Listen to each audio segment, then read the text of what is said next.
My view is that Harry had his choice. He wrote that book, he made that documentary and interview, and it wasn't very nice. And you know what? It's sometimes just saying sorry isn't enough. In the UK, you were somebody. In America, you're just another celebrity in a town full of celebrities. He's been king just for over 2 years, and he's put in a massive effort.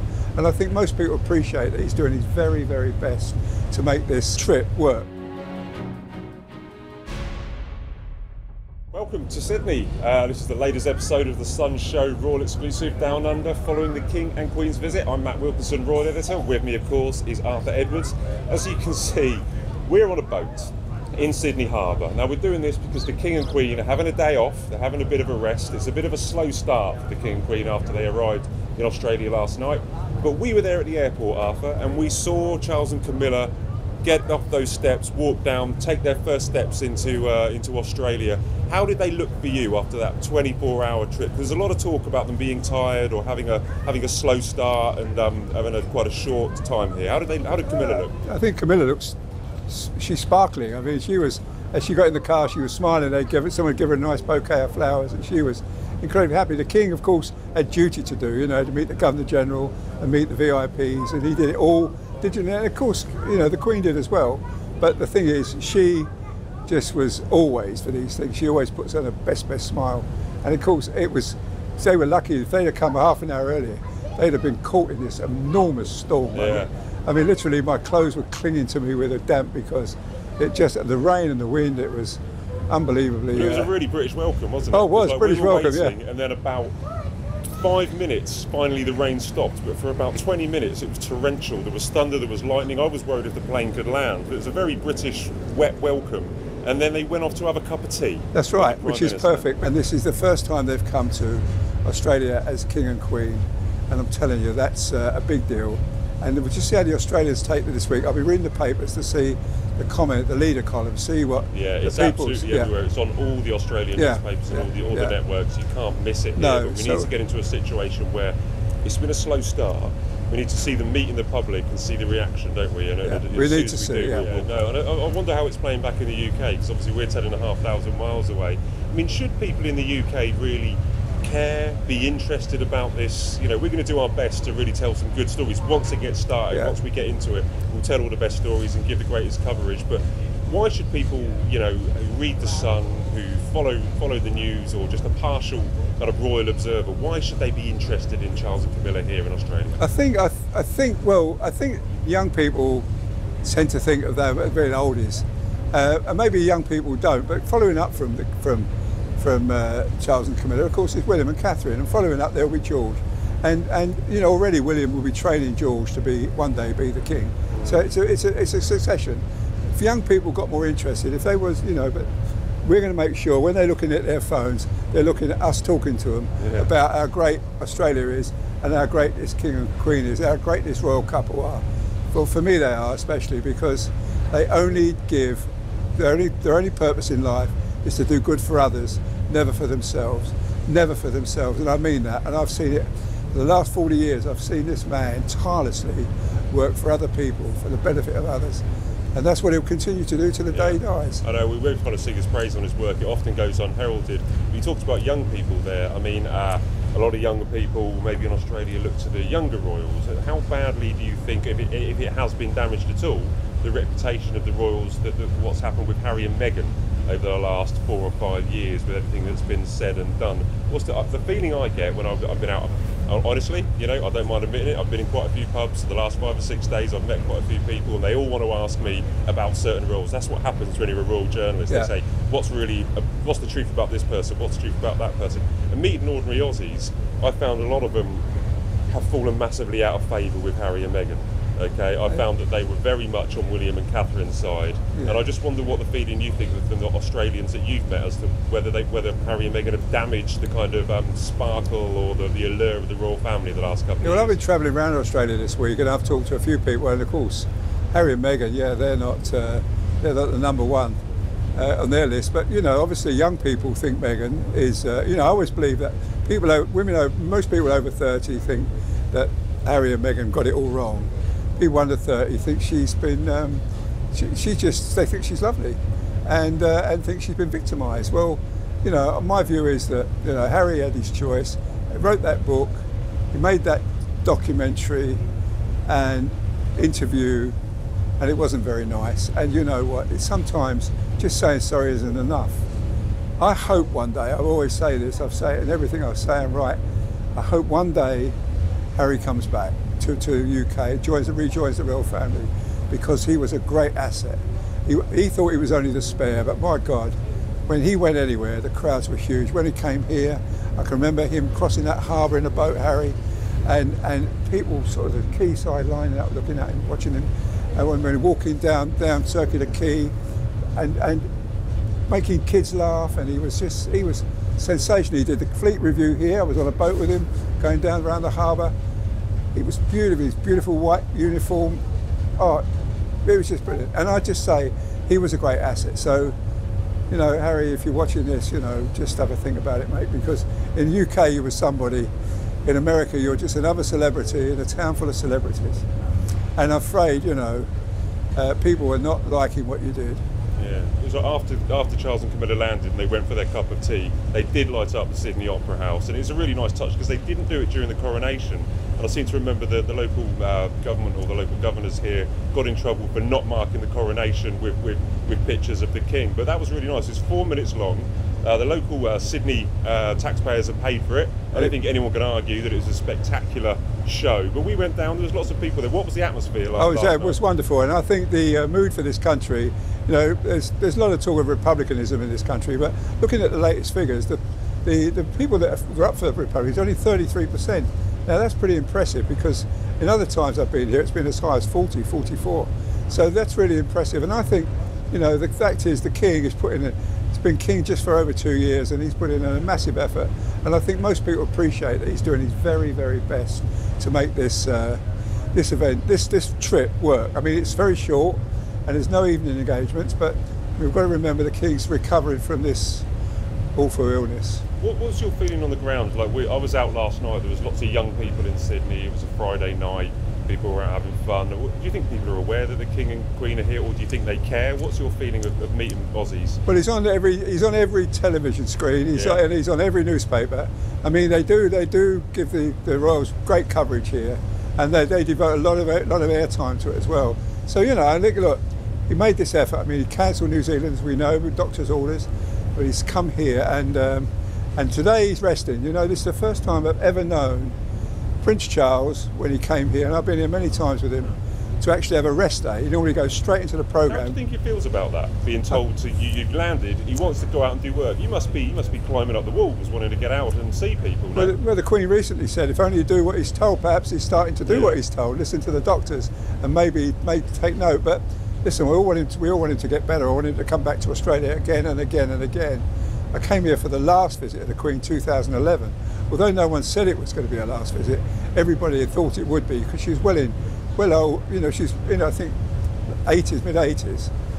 And the crowds were huge, and I will see what the crowds are for the King and Queen this week, where we go. And I suspect they will be, and they will engage with the crowds, because that's their they don't run away from them. They go and shake hands with them, and they just let them see that the King and Queen are human and normal. And well, now the first time we will see them will be in the morning at the church. What do we know about that? Because they will actually meet some members of the public there. That's when they're actually going to. That's right. I mean, tomorrow morning's quite. You know, there's not a lot of happening tomorrow. He's easing himself into it. There's this lovely church service. He's meeting some government ministers. So he's doing the right thing. You know, this is what they normally do.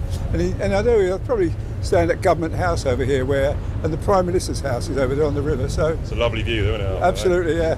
They look after themselves, the politicians. But anyway, so he'll ease into it. But then, you know, the following 2 days are pretty hectic, and I think that will be tiring. And then he goes on to Samoa, where he's going to be, as head of the Commonwealth, he's got to really, really do a lot of work. All those bilaterals, all those prime ministers and presidents who want to be talking to him. So we'll just concentrate on here, because over your right shoulder, over your head, is Sydney Opera House, where that will be the end of the tour, of the trip. That's where I think everyone is looking forward to, that kind of big, spectacular bonanza. But before that, is there anything in particular that you are looking for, or what do you want to see from the King and Queen? sheep shearing in Parramatta Park, I think, might make a picture. That was a surprise. I didn't know about this till briefing yesterday, that there's going to be a dog show, isn't there? That's right. But I remember once in New Zealand he did sheep shearing, and he actually got the sheep, and he did quite a good job of it, you know. Yeah. So I'm looking forward to that. So it's not the first time he's done it, but I hope he has a go. But you know, I don't know. Maybe he can't. You know, maybe there'll be something that will stop him, because one of the things about when he was the Prince of Wales, he wasn't a have-a-go prince. He always got involved. I can remember, you know, he always gave us a picture by doing something. Yeah. This time, I think, as head of state, maybe perhaps he won't. But you know what? I'm hoping something happens like that. Well, there's going to be serious events, as we spoke about. You know, he's immediately have a cup of tea with the Prime Minister, and he's going to be going to the War Memorial in Canberra and speak to the Parliament and the Legislature over the next couple of days. But there is time for fun, as you mentioned. You know, the sheep shearing, or there might be a dog show, I think, in Sydney later in the week, and also a community barbecue as well. That's right, and I think there's going to be some sort of dancing as well at the Opera House. So that's maybe good moves there, Arthur. I know. Well, I got the move, yeah. And no, I think that's going to. I think the last day will be the big finale. I mean, in Canberra, it's kind of serious. The War Memorial. Yeah. More ministerial meetings. The Queen's going to the Botanical Gardens, which should be nice. But mostly that'll be sort of the business end of it. But Sydney, this great city, is where all the best stories are going to happen. Well, they've already had a warm welcome. The beginning of the tour has gone on quite smoothly. But there is this, I've not seen any yet, any protests or any Republican movements. There's been polls, there's been the British Republican movement of a small British contingent have come out here that they said they will protest the King.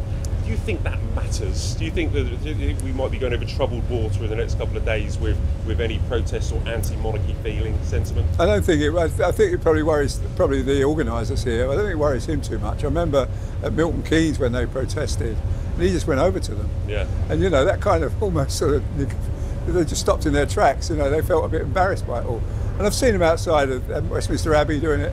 I think after a while people look at it and can't be bothered. And then the loyal subjects, they start questioning them and start arguing with them, and so they spend most of their time defending their position. Well, the position is, you know, a noble one if that's what they want, but you know, it's not just 33%. That can't do it. You know, it's got to be full 50-51, and that's never going to happen, and not yet. And you know, when I watched him coming down that plane yesterday, you know, he's had a very long trip from London. He just got on with it. When they did come downstairs, there's a lovely story. There was a 12-year-old boy called Kai, and he has a serious blood disorder, and he had written to the royal family because he's a royal super fan. He had written to a charity, Make-A-Wish Foundation, asking that for him to meet the King and Queen, and he was third, fourth in line to meet Charles and Camilla. I mean, there is the potential for this kind of visit to make people's dreams come true, or to make people's wishes come true. I mean, obviously, King and Queen are, you know, they're A-list stars, aren't they? Do you think that they are big enough stars here to really win over Australia and to have a successful tour based on their personality and status? I think so. Well, we'll see the crowds this week. That would tell me, you know, if I see, if I see the crowds, I see the way that people look, turn up with flowers. I mean, when the Queen's last visit here, 2000, the crowds were huge. I remember Brisbane, they were 30 deep.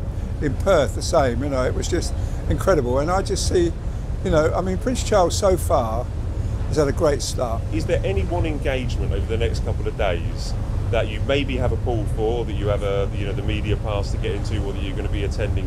What are you most looking forward to? Is there a single engagement that the viewers and the readers of The Sun should keep an eye out for the next couple of days? You want to see? I think you're going to beat the sheep shearing, Matt. I think the sheep shearing's got it, you know, and maybe if he gets involved in any of the dancing, which I know is going to go on at the Opera House, so maybe we'll see.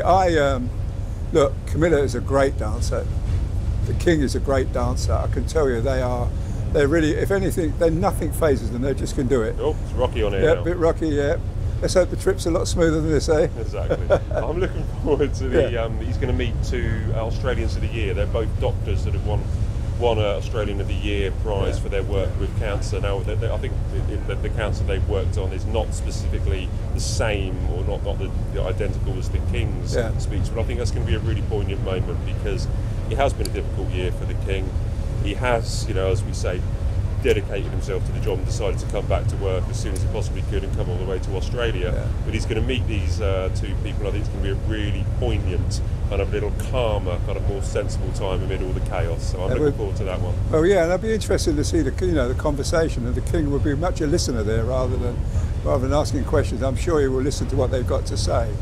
Look, I think the King looks good. He's doing his best. I think he whisked down those stairs. He did. He was looking looking concerned for the Queen because she was struggling with her umbrella. But I've got a lot of time for this man. I think he's devoted his whole life to this people of this country, of our country and the Commonwealth. Commonwealth he's taken over from his mother, which is, he's going to Samoa after this, and he's going to meet all those leaders, and that's going to be busy for him. It'll be bilaterals, and he'll have to briefing after briefing after briefing, but he'll do it. He'll do it brilliantly. Can I let you into a secret? Yeah. Just to me and you. When the Queen and the King walked down the stairs, and it was very slippery. We talked about the weather. It was a massive downpour. We were soaked. As I say, we had to go back and get changed. Our trousers, our jeans were absolutely soaked. I'll let you into a secret. The plane was on its way, obviously, from Singapore, and it was thunder and it was lightning. And someone I know was on that plane, on the Australian military plane, asking me what the weather was like. And I felt an enormous amount of responsibility because I was saying, oh, it's absolutely downpours now, thinking I might end up delaying the plane. And then when they did land, I had to say, oh, the rain has stopped. And then just before the Queen was coming out, it started to rain again. I was like, no, it's raining again. And then she did emerge with that wonderful umbrella.